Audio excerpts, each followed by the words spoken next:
22 जून सोमवार अष्टमी पर शिवलिंग से यह गुप्त चीज उठाकर ले आना, छप्पर फाड़ कर होगी, धन वर्षा मनोकामनाएं होगी, पूर्ण इतना पैसा आएगा कि गिनते गिनते थक जाओगे। भगवान भोलेनाथ जी के आशीर्वाद से आपके जीवन में बहुत उन्नति होगी। भक्तों, जैसा कि आप सभी जानते हैं कि सोमवार अष्टमी का प्रिय दिन हमारे महादेव और माता पार्वती को समर्पित होता है, इसीलिए इसका महत्व कई गुना अधिक बढ़ जाता है। और भक्तों, ऐसी तिथियां साल में केवल एक ही बार पड़ती हैं। ऐसे में यदि इस दिन सभी शिव भक्त भोलेनाथ की विधि विधान से पूजा अर्चना करते हैं तो भक्तों की सभी प्रकार की मनोकामनाएं पूर्ण हो जाती हैं। इसी के साथ महाराज 22 जून सोमवार अष्टमी पर व्रत रखने से भगवान शिव और माता पार्वती की विशेष कृपा प्राप्त होती है।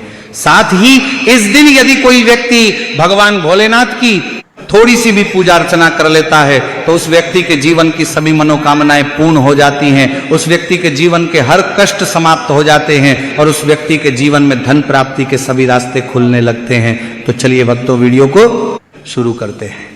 लेकिन उससे पहले अगर आप भी चाहते हैं कि भगवान भोलेनाथ का आशीर्वाद आपके ऊपर सदैव बना रहे तो इस वीडियो को एक लाइक करें और चैनल को सब्सक्राइब करके कमेंट में ओम नमः शिवाय या हर हर महादेव जरूर लिखें। तो भक्तों, आज हम जानेंगे कि आपको 22 जून सोमवार अष्टमी पर भगवान भोलेनाथ के मंदिर जाकर के कौन सी वस्तुएं भोलेनाथ को अर्पित करना है और वह कौन सी गुप्त चीज है जिसे आपको सोमवार अष्टमी पर शिवलिंग से उठाकर लेकर के आनी है, जिससे कि आपके घर से दुख दरिद्रता और सारी परेशानियां हमेशा के लिए समाप्त हो जाए और आपके घर में हमेशा ही सुख समृद्धि और सौभाग्य बना रहे। महाराज, आप सभी ये तो जानते ही हैं कि देवों के देव महादेव यदि किसी व्यक्ति पर अपनी कृपा कर देते हैं तो साक्षात्कार काल भी उसका कुछ नहीं बिगाड़ पाता है। इसीलिए भक्तों, आज की इस वीडियो में हम आपको बताएंगे कि कैसे आप भोलेनाथ को प्रसन्न कर सकते हैं, भोलेनाथ का आशीर्वाद प्राप्त हो सकता है और किस प्रकार से आपको इस दिन भोलेनाथ की पूजा अर्चना करनी है और साथ ही वो कौन सी गुप्त चीज है जिसे आपको इस दिन शिवलिंग से चुपचाप लेकर के आज जाना है ताकि आपके घर पर अन्न और धन का भंडार कभी भी कम ना हो। देखिए भक्तों, आपके जीवन में चाहे कितनी ही बड़ी परेशानी हो, कितनी ही बड़ी दिक्कत क्यों ना हो, मान लीजिए यदि आपके जीवन में बहुत अधिक धन की समस्या है, आप नौकरी की प्राप्ति के लिए बहुत ही ज्यादा परेशान हो चुके हैं, आपके शत्रुओं ने आपको घेर लिया है, संतान की प्राप्ति आपको नहीं हो पा रही है, तो एक बात का ध्यान रखिएगा कि यदि आप भी 22 जून सोमवार अष्टमी पर यदि भगवान शिव से जुड़े कुछ उपाय कर लेते हैं तो फिर आपकी चाहे कितनी ही बड़ी मनोकामना हो, कितना ही बड़ा कष्ट हो, वो खत्म हो जाता है और आपकी हर मनोकामना पूर्ण हो जाती है। मान लीजिए यदि आपके ऊपर कोई दोष लगा हुआ है, जैसे वास्तु दोष, शनि दोष, पितृ दोष या कोई भी दोष लगा हुआ है, तो आपको सोमवार अष्टमी पर यह गुप्त चीज शिवलिंग से लेकर के आ जाना है। आपके जीवन से सारी परेशानियां दूर हो जाएगी और आपके जीवन में धन आने के सारे मार्ग खुल जाएंगे। भक्तों, एक विशेष बात का हमेशा ध्यान रखें कि जब भी हम भगवान भोलेनाथ की पूजा करते हैं तो हमें धैर्य रखना चाहिए, विश्वास रखना चाहिए और श्रद्धा के साथ भगवान भोलेनाथ की पूजा करनी चाहिए, क्योंकि भगवान भोलेनाथ बहुत ही भोले हैं।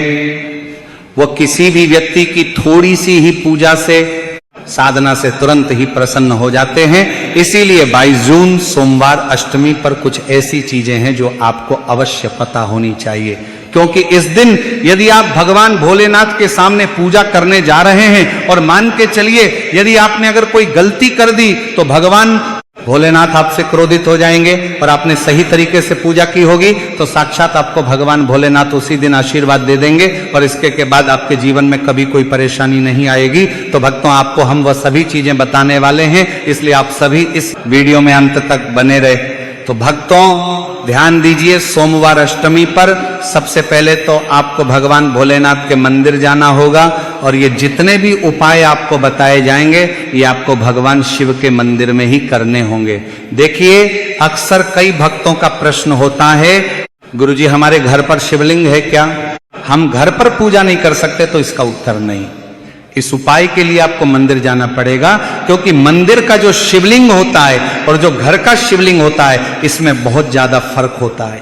जो मंदिर का शिवलिंग होता है और इसकी जो शक्ति होती है वह आपके घर के शिवलिंग से करोड़ों गुना ज्यादा अधिक होती है। इसमें ऐसी सकारात्मक ऊर्जा होती है जिसके सामने अगर आप थोड़ी सी पूजा करते हैं तो तुरंत ही उसका फल आपको मिलता है और आपके जीवन की हर परेशानी चली जाती है। तो आपको जितने भी आज उपाय बता रहे हैं आपके जीवन की परेशानी को खत्म करने के लिए, आपकी मनोकामना पूर्ति के लिए, तो इन उपायों के लिए तो आपको मंदिर जाना पड़ेगा। और 22 जून सोमवार अष्टमी की तिथि भी पड़ रही है, तो ये दिन ऐसा है, इस दिन अगर आप मंदिर जाकर के भगवान भोलेनाथ की पूजा करते हो, आराधना कर रहे हैं, तो मान के चलिए आपके जीवन में कभी कष्ट आ ही नहीं सकता। पूरे साल आपके घर पर अन्न धन का भंडार भरा रहेगा। तो आपको क्या लेकर जाना है वो आपको नोट कर लेना, क्योंकि भक्तों अगर आपने एक भी गलती कर दी तो आपकी पूजा संपन्न नहीं मानी जाएगी। तो भक्तों सबसे पहली जो वस्तु है जो कि आपको शिव मंदिर लेकर के जाना है वह है एक लोटा जल। अब भक्तों यहाँ पर कई लोगों का प्रश्न रहता है कि गुरुजी जल जो है वह तो शिवालय में भी मिल जाता है, शिव मंदिर में मिल जाता है, तो क्या जल मंदिर से ले सकते हैं? तो इसका जवाब है नहीं। आपको ये जो जल है इसे अपने घर के रसोई घर से ही लेकर के जाना है। अब भक्तों इसका भी एक कारण है घर से, इसलिए आपको जल ले जाना है ताकि आपके घर का जो जल आप लेकर जा रहे हैं भगवान भोलेनाथ पर चढ़ाने के लिए, उसी जल के द्वारा आप भगवान से जुड़ जाएंगे। उस जल के द्वारा आप भगवान को अपनी सभी परेशानियां बता देंगे और उस जल को जैसे ही भगवान भोलेनाथ पर आप चढ़ाएंगे अपनी समस्याओं को बताते हुए वह समस्या आपकी खत्म हो जाएंगी। इसलिए घर से ही आपको एक लोटा जल लेकर के जाना है। इसी समस्याओं को बताते हुए भगवान को एक लोटा जल लेकर के जाना है। इसी में के साथ भक्तों जो जल आप लेकर के जा रहे हैं उसमें आप चाहे तो 1 से 2 बूंद गंगा जल की भी डाल सकते हैं, क्योंकि गंगा जल से युक्त जल समर्पित करने से भगवान शिव हमसे बहुत अधिक प्रसन्न होते हैं। अब भक्तों इसी के साथ में आपको एक प्यारी सी और एक सुंदर सी बेलपत्र भी लेकर के जानी है। बेलपत्र को लेते समय ध्यान रखें कि ये कहीं से भी टूटी हुई या फिर खंडित नहीं होनी चाहिए। इसी के साथ में 22 जून को है सोमवार की अष्टमी, तो इस दिन आपको बेलपत्र के वृक्ष से बेलपत्र को तोड़कर नहीं लाना है, क्योंकि ऐसा करना भगवान शिव को क्रोधित भी कर सकता है। इसीलिए आप यदि हो सके तो एक दिन पहले ही बेलपत्र तोड़ के ला सकते हैं, या फिर आपको शिवलिंग पर चढ़ा हुआ बेलपत्र शुद्ध जल से धोकर उसका प्रयोग कर लेना है। अब अगली जो वस्तु है वह आपको लेकर के जानी है। सफेद पुष्प महाराज केतकी को छोड़कर सफेद पुष्प भगवान भोलेनाथ को चढ़ाए जाते हैं। इसीलिए सफेद पुष्प सोमवार अष्टमी पर आपको भगवान भोलेनाथ के लिए लेकर के जाना है, ताकि भगवान भोलेनाथ का आशीर्वाद आपको मिल जाए, जिसके बाद आपके जीवन के हर परेशानी खत्म हो जाए। इसके बाद आपको भगवान शिव के मंदिर में सफेद या पीला चंदन भी लेकर के जाना है। और ध्यान रखें कि भगवान भोलेनाथ को अगर आप दूध अर्पित करने जा रहे हैं तो एकदम कच्चा दूध होना चाहिए, गर्म किया हुआ दूध नहीं होना चाहिए, कच्चा दूध होना चाहिए। अब भक्तों आपको और क्या क्या ले जाना है? देखिए, अगर आप चाहते हैं कि आपकी हर मनोकामना पूरी हो तो एक छोटा डिब्बा लीजिए, उसमें काली मिर्च भर कर ले जाइए। देखिए, बहुत ध्यान से सुनिए जितनी आपको बातें बताई जा रही हैं। एक डिब्बे में काली मिर्च भर के एक लाल कपड़ा लीजिए, उसमें लौंग कपूर में रखें और इसको मौली धागे से बांध करके आपको अपनी जेब में रख के ले जाना है। सिर्फ इतनी चीज आपको ले जानी है सोमवार अष्टमी के दिन।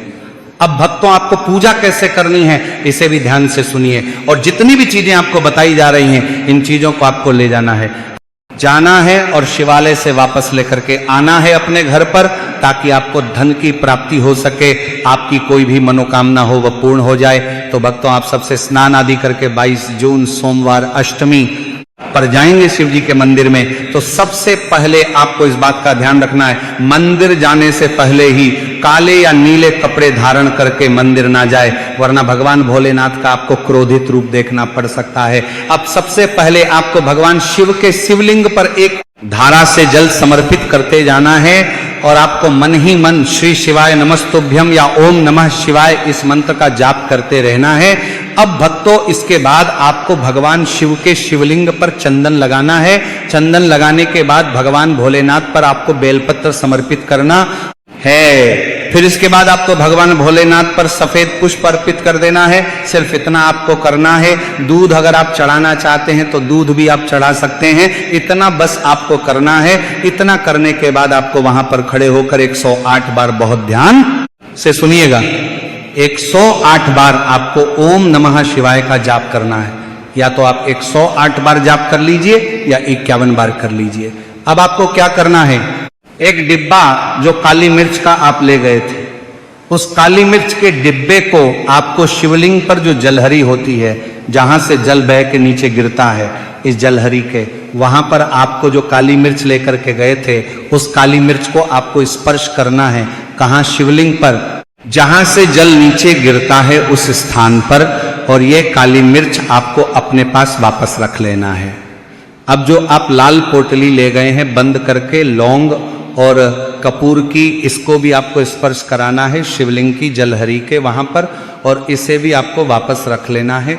अब आपको क्या करना है, जिस लोटे में पानी ले गए थे या जिस लोटे में भी आप दूध ले गए थे, उसमें आपको क्या करना है। देखिए, आप सभी को पता है कि जब भी हम शिवलिंग पर जल अर्पित करते हैं तो वह शिवलिंग से होकर के जलधारी की ओर बह के आता है और नीचे गिरता है। तो जहां से भी वो जल नीचे गिरता है वहां आपको अपना ये लोटा रखना है और इस लोटे में आपको कुछ जल वापस झेलना है।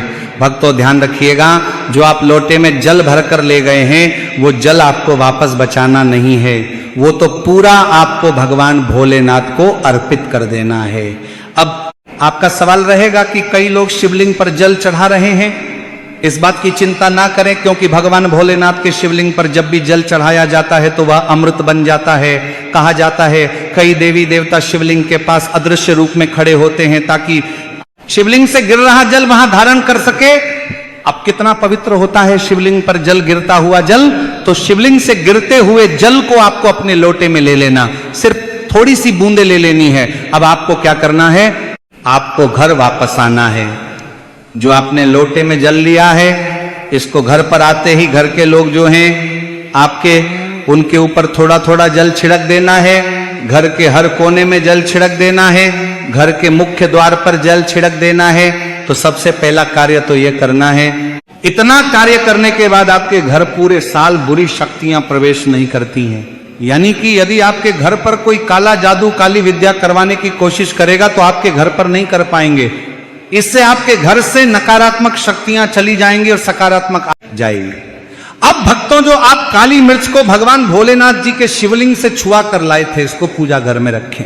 ये जो काली मिर्च का डिब्बा है आपके पास, इसे कभी भी आप किसी शुभ कार्य के लिए निकले, जैसे कि मान लीजिए आप बिजनेस मीटिंग के लिए जा रहे हैं, नौकरी की प्राप्ति के लिए जा रहे हैं, काली मिर्च को मुख्य द्वार से पहले रख के उसको कुचलते हुए निकलिए। ऐसा करने से आपको आपके काम में जो भी बाधा आने वाली होंगी वो बाधाएं भगवान भोलेनाथ के आशीर्वाद से अपने आप है हट जाएंगी, और आप जिस कार्य के लिए भी जाएंगे उस कार्य में आपको सफलता मिलेगी और आपको भगवान भोलेनाथ का साक्षात आशीर्वाद मिलेगा सोमवार अष्टमी के दिन, और आपके जीवन से हर परेशानी चली जाएगी। इसी के साथ सोमवार अष्टमी की रात आप अपनी सभी प्रकार के बुरी अनिष्ट शक्तियों से छुटकारा पा सकते हैं। जो लोग भोलेनाथ माता पार्वती की पूजा करना चाहते हैं वो इस दिन अपने घर पर पारद शिवलिंग रख लीजिए।